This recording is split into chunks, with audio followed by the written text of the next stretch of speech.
Hi, I'm Keith Wilson, founder of Wilson Financial Advisors. And if you hear that? Let's go check it out. I'm stuck here. It's a pretty lady, but that's fine. Oh, and I got Doritos. They are a tasty treat. And they're healthy for you too. I mean, they got cheese, which is dairy. And I'm sure it's got corn in it, which, you know, you got all your basic food groups covered right there. So anyway, I hate this guy. He keeps showing up. I come down here every time. He tells me to come down here. I'm going to be in one of his videos, but no, never. Got me stuck out here. All right, look, we're going to take this to another room and do this thing the right way. Stuck out in the hall. Won't let me in his videos. He says, not professional enough. I don't know why, but no, I can't do it.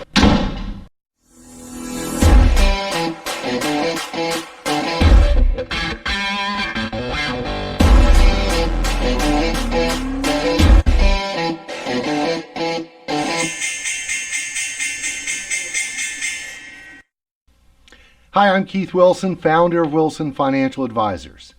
Here are a few things to consider if you have found yourself receiving an inheritance from maybe your parents or other loved ones. There may be a lot of things you need to get in order, but the very first thing you should consider doing is nothing. Give yourself time to mourn your loss.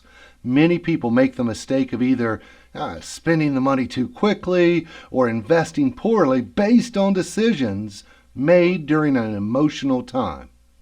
Now, according to a Lund University study, on average, an inheritance is gone in about 5 years. And this is because of careless spending and poor investment behaviors. Now, in my experience, I have seen people treat inheritance differently than their own money. You know why?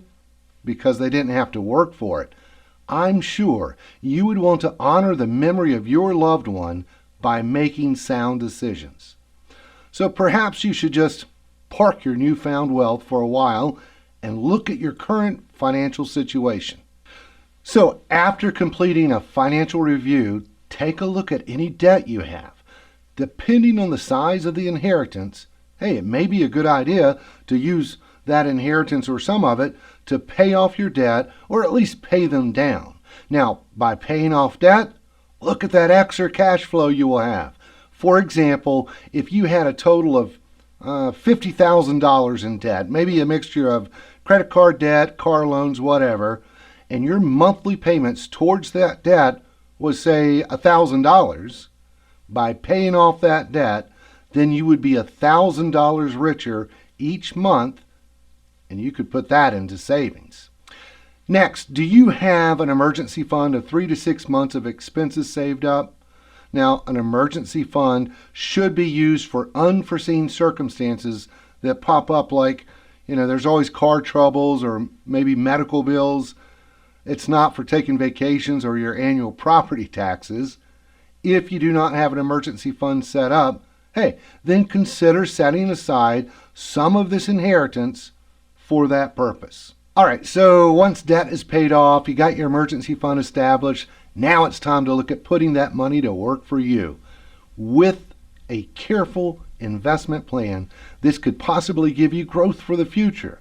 Now, if you're new to investing and maybe you don't know where to turn, look at the advisor that worked with your parents or loved one before they passed and see if they are a good fit for you. That advisor that worked with your family member either helped them to grow their wealth or at the very least help them to stay that way.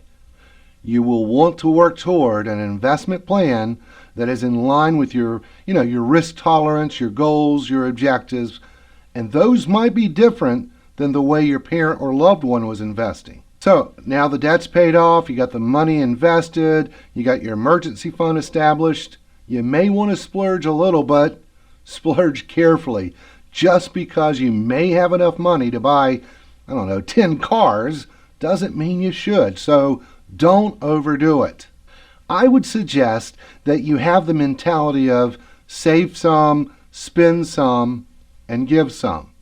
Listen, you may want to consider leaving some of your inheritance to your own heirs or charity. Now, depending on your age and your health, consider taking a portion of your inheritance and purchasing a single premium life insurance policy, and then you can name beneficiaries of your own choosing. So a small portion of this inheritance could quite possibly afford a rather large death benefit that, guess what, would be tax-free. So what have you done? Now you've taken care of your beneficiaries without worrying about what would be left over through economic downturns, and the life insurance policy would be paid up. There are other things to consider, such as tax implications, how retirement assets are treated, and possible estate taxes. So if you have questions about this, or really any other financial topics, hey, give me a call. I would love to discuss your unique needs and circumstances.